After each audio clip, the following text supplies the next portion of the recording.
Welcome back to Holding the Room. If you're new here, I'm Melissa Sierra. I split my time between two worlds that most people assume don't have overlap. During the day, I lead business intelligence inside one of the largest media organizations in the country. Outside that, I coach executives, founders, and high performing professionals who are trying to build careers that don't depend on luck, politics, or perfect timing. And lately, almost every conversation I've been having shares one theme: layoffs. Not because these people suddenly became less talented, not because they stopped working hard, because entire industries are changing faster than organizational structures can actually keep up. AI is changing hiring, budgets are changing, leadership priorities are also changing. Entire departments are disappearing almost overnight. And while everyone is talking about resumes, networking tips, and interview tips, I think we're missing the real story because a layoff doesn't just eliminate your paycheck, it disrupts the entire system that used to create opportunity for you. Here's the uncomfortable truth. And this is the part most people miss. Layoffs are not just career interruptions anymore. They are stress tests for whether your professional reputation can survive outside the institution that once validated it. If your world collapsed the moment your company logo disappeared from your email signature, your LinkedIn profile, or your business card, there's a good chance you were borrowing an identity instead of building one. That isn't criticism, and it's what organizations naturally encourage. Your title becomes your identity, your calendar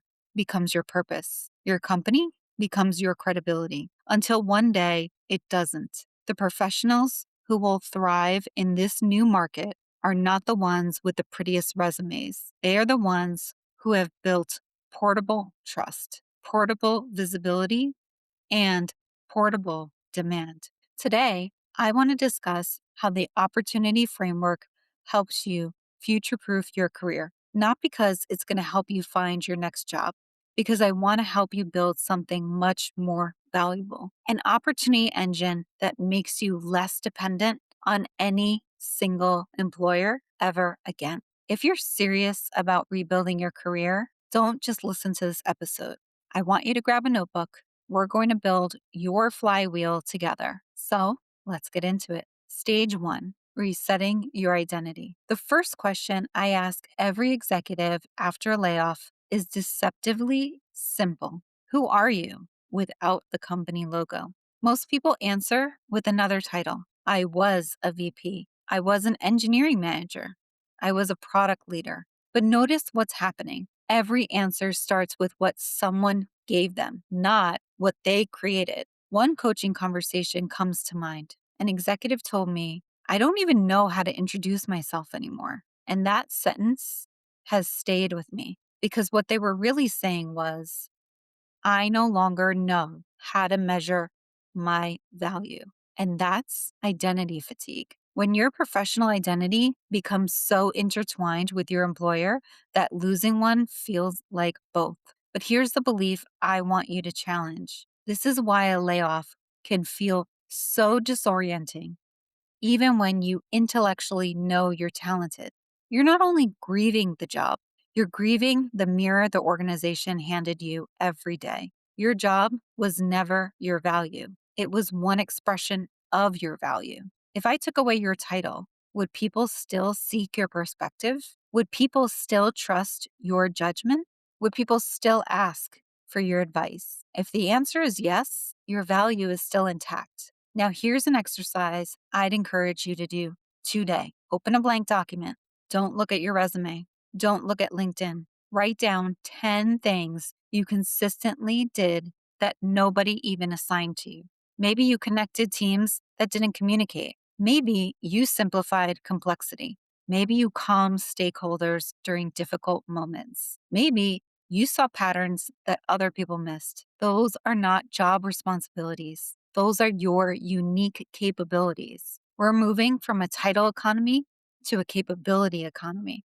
Titles still matter, but they're becoming shorthand. Capabilities are the proof. They show what you can repeatedly create when the environment is messy, ambiguous, and constantly changing. Companies hire responsibilities, but markets reward capabilities. And that distinction changes everything. So the first exercise is going to be called the Capability Audit.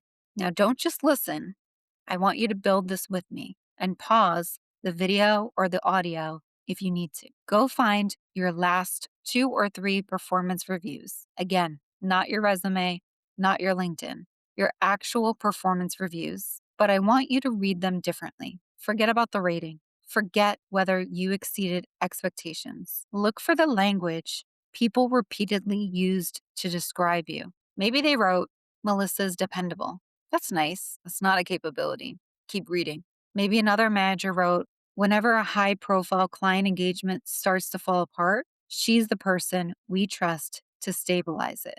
All right, now we're getting somewhere. Or maybe she consistently gets cross functional teams aligned when priorities conflict. Or she translates technical complexity into executive decisions. None of those are skills, they're capabilities. And there's a huge difference. A skill is something you know. A capability is something people trust you repeatedly to produce. Companies don't remember that you know Python. They remember that you rescued 3 failing implementations. They don't remember your certification. They remember that you kept the organization moving during uncertainty. When I coach executives, this is one of the biggest breakthroughs we have together because they stop introducing themselves as employees and they start introducing themselves as problem solvers. That's identity. And that's what survives every layoff. Stage 2, repositioning your value. The biggest mistake I see after layoffs is people trying to recreate the exact same identity they've just lost. Former director at, former VP at, former head of, former. You're introducing yourself through a story that's already over. Instead, I want you to start answering a different question. What problems do I solve? Because organizations don't buy resumes, they buy outcomes. Imagine introducing yourself like this. I help organizations simplify technical complexity into executive decisions. I help engineering teams rebuild trust after organizational change. I help marketing organizations turn disconnected data into commercial growth. Notice how different that feels and sounds. Titles describe where you worked. Problems describe why someone should call you. The goal that you're after isn't another title. It's becoming recognizable for solving something important, which brings me to our next exercise. We need to find something I call your problem market fit. This is a difference between being impressive and being relevant. Impressive is about your past credentials. Relevant is about the current pain someone is willing to invest in solving. Because your capabilities only become valuable when they intersect with problems organizations are actively trying to solve. Here's a mistake I see every day. Someone updates LinkedIn to say, experienced engineering leader. Great. Experienced doing what? Instead, spend 30 minutes researching companies you admire. Read their earning reports, read their CEO letters, read recent interviews, look at your industry news. Ask yourself, what are the 3 biggest headwinds this company keeps talking about? Today, it probably isn't, we need faster growth at all costs. It's more likely we need to integrate AI. We need to improve operational efficiency. We need to reduce cloud costs. We need to simplify our technology stack. Now, go back to your capability audit. Can you connect your capabilities directly to one of those business problems? Instead of saying, I managed cloud infrastructure, I want you to say, I reduced cloud spend while improving platform stability. Instead of, I lead engineering, you say, I help engineering organizations accelerate product delivery without increased burnout. Do you hear the difference? One describes work, the other describes outcomes, and organizations buy those outcomes. Always. Stage three, rebuild your signal. Now we reach the stage where most people tend to disappear. And I understand why: shame, embarrassment, exhaustion. I've seen incredibly accomplished leaders go completely silent online after losing their jobs. No posts, no comments, no conversations, because they're waiting until they have good news. But here's the problem: silence creates uncertainty. People don't know that you're readily available. People don't know what you're interested in, and people don't know how to help. Visibility isn't self promotion, visibility reduces uncertainty. You don't need to become an influencer. That's not what we're talking about here. But you need to become visible enough that the right people remember you exist. Now, everyone asks me the same question: Melissa, what do I actually post? Good, because most people make visibility about themselves. But that's backwards. Visibility should always be about helping someone else solve a problem. So here's a framework I teach called your signal stack. I want you to think of LinkedIn like an investment portfolio. 70% of what you publish should teach. I want you to share lessons, share frameworks, share observations. Importantly, share mistakes you've learned from. 20% should curate. Don't just repost AI news. Explain what that news means. Tell product managers why it matters. Tell marketers what changes. Tell executives what decisions they'll need to make. Focus on becoming an interpreter. The final 10%, that's where you become real human. Talk about uncertainty. Talk about rebuilding. Talk about what you're learning after the layoff. I want you to notice what isn't in here. I'm looking for work every single day. Your profile shouldn't become a digital help wanted sign. It should become living proof of how you think. Eventually, people stop seeing you as someone looking for a job. They begin seeing you as someone they like on their team. Stage four, create access. Here's another belief that deserves to disappear entirely. My next opportunity will come from applying online. Maybe, but probably not. Most leadership roles are discussed long before they're posted, which means your goal isn't applications, it's proximity. Who already trusts you? Now, let's build something practical together. And I call it your proximity map. Your next opportunity probably isn't sitting on a job board somewhere online, it's sitting inside someone who already knows your value. Most people think networking means meeting strangers, but I think that's one of the least effective ways to build opportunity. Instead, start with people who already have evidence of your work. I want you to identify 5 groups. The first, alum, someone who left your company a year or two before you. They already know your reputation. Second, your vendors. Think about every consulting firm, SaaS company, agency that you supported with your team. They didn't just see you as an employee, they saw how you made decisions. Third, former peers, especially people who have moved to competitors or adjacent companies. Fourth, connectors, not recruiters necessarily. People everyone seems to know, the ones that are constantly making introductions. Finally, adjacent leaders, people outside your department who benefited from your work. Could be operations, finance, marketing, legal, whoever experienced your impact. Now, here's the important part: do not message them and ask if they're hiring. Instead, I want you to say, I've been thinking a lot about where our industry is headed, and I love your perspective on what you're seeing. Curiosity creates conversation. Neediness creates pressure. One opens doors, the other often closes it. Stage 5, activate opportunity. All right, here's another shift. You're no longer interviewing, you're diagnosing.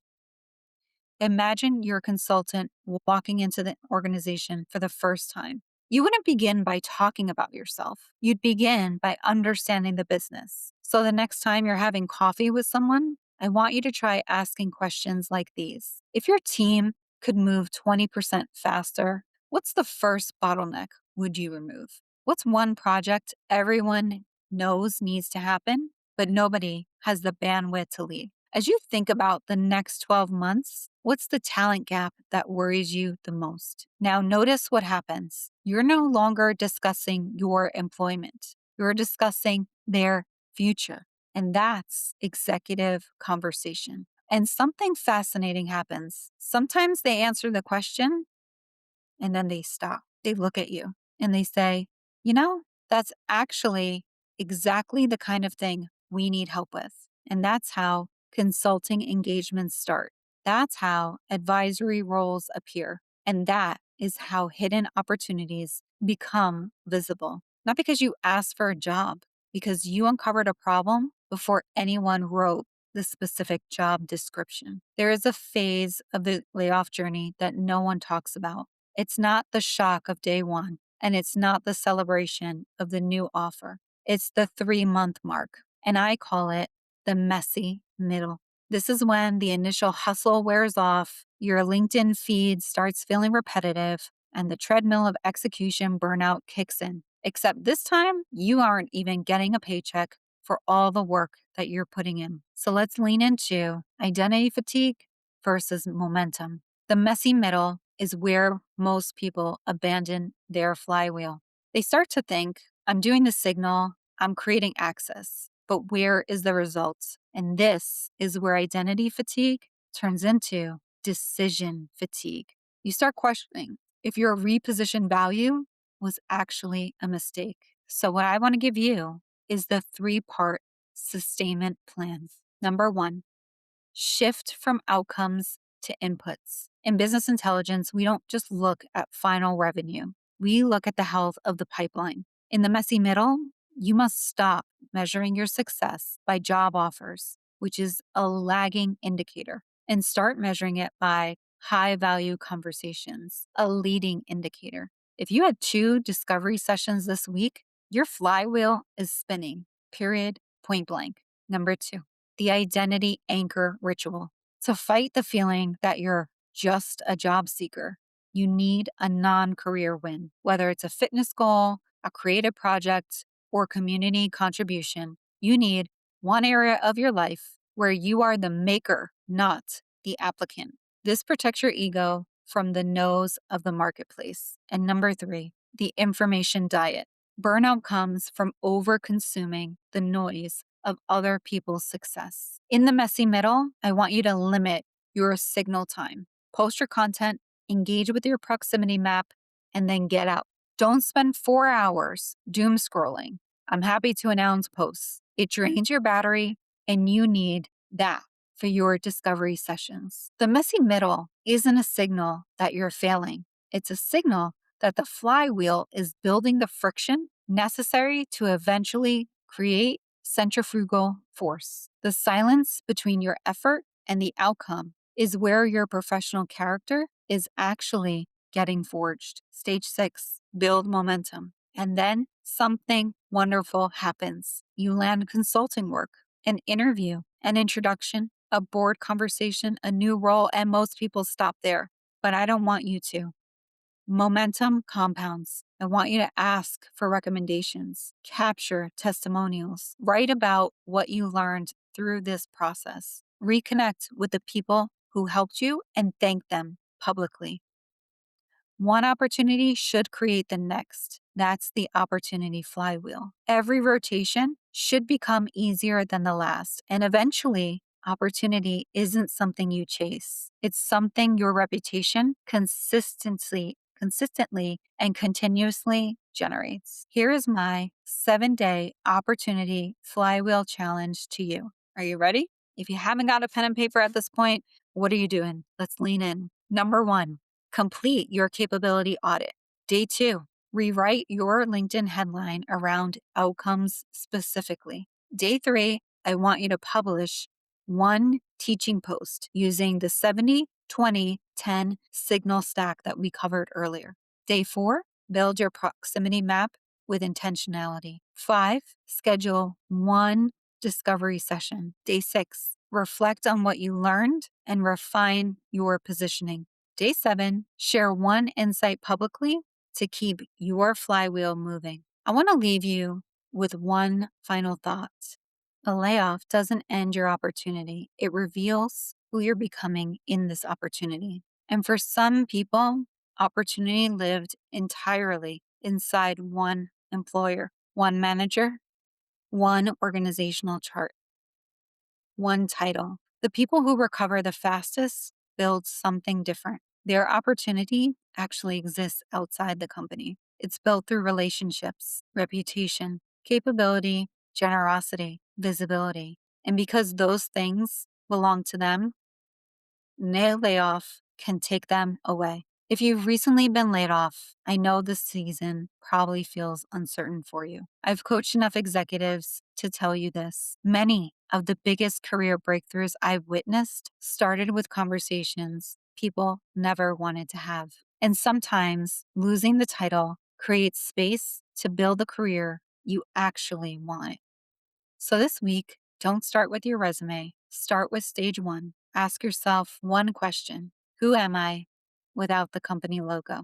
Because the answer to that question is the foundation of every opportunity you'll create next. If this conversation resonated with you, I'd love to hear from you in the comments. What part of your professional identity are you reclaiming right now, today? If someone you know is navigating a layoff, please share this episode with them. Not because they need another job search checklist, but because they deserve a framework for building a career that's resilient, visible, and future proof. Until next time, remember, opportunity isn't something you find, it's something you build. I'll see you in the next episode, and please subscribe for continuing leadership laboratory tips that I share every single week.